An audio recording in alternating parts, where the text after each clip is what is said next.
Hello and welcome to Inside Indiana Business. I'm Gerry Dick. Indiana continues to put up some big economic development numbers. New numbers just released from the Indiana Economic Development Corporation show investment commitments from companies looking to locate or expand in the state topped $27 billion for the first 6 months of 2024.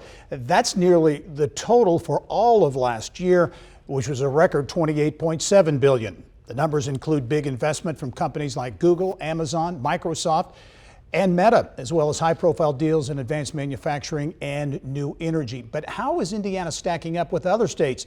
And does the state have the infrastructure to support the big investment being made in big data and manufacturing?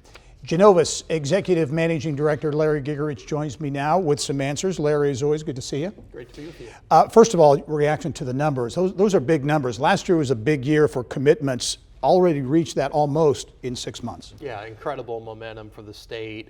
And what the state of Indiana has done in the first 6 months compares favorably to some of the biggest, most successful states across the country, what they do on an annual basis. So lots of momentum, lots of really good deals announced. I was going to ask you that. How does this stack up with other states, and where are some of those hot states that Indiana is competing with? Yeah, you know, that's the interesting thing. Indiana has expanded its competitive footprint, so to speak, who it competes head to head with. So the Carolinas, places that have been very successful in economic development, Georgia, Texas, Arizona, for the different types of industries competing with those places, but Indiana's stacking up well. And in the Midwest, Indiana and Ohio stand out above everybody else. Got it. Okay, the Site Selection Guild is out with its annual State of Site Selection report. I know you've intimately involved with that.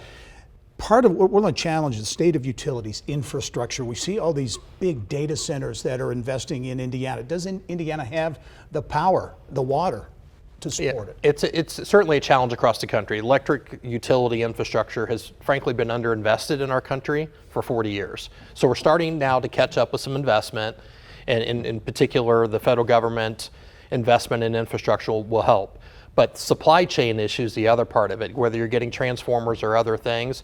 So I would say Indiana has been better positioned than other states, but there's a lot of work that has to be done over the next 5 to 10 years to ensure we can continue to grow with those entities. Another big takeaway from the report, workforce and talent continues to be a huge issue. How is Indiana addressing that critical issue? Yeah, I think Indiana has done a couple of really good things. We have a lot more work to do. That's probably the area where Indiana as a state doesn't rank as high as it does in a lot of other areas, but the certifications and credentials programs, Gary, have made a real difference in having people ready to work. Okay, a big issue is quality of place, quality of life issues, and that connection between economic development and improvements. And we're seeing it around the state. Is that making an impact? It is, and I think the key thing is quality of place is the #1 underpinning for talent attraction and retention. And especially when you look at smaller communities and rural areas, that talent retention and attraction is critically important. And all the things the state has done over the last 10 years has really made a difference. As you look at the big challenge going forward, does it continue to be talent, or as you look at the big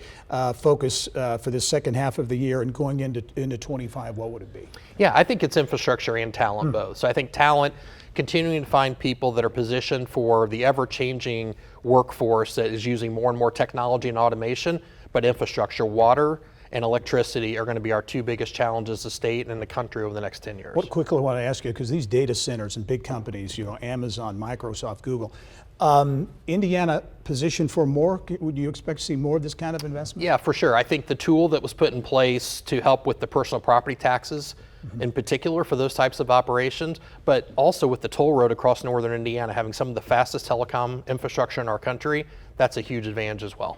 Larry Gigerich, Ginovus, always some great perspective. Appreciate you being here. Thanks, Gary. All right.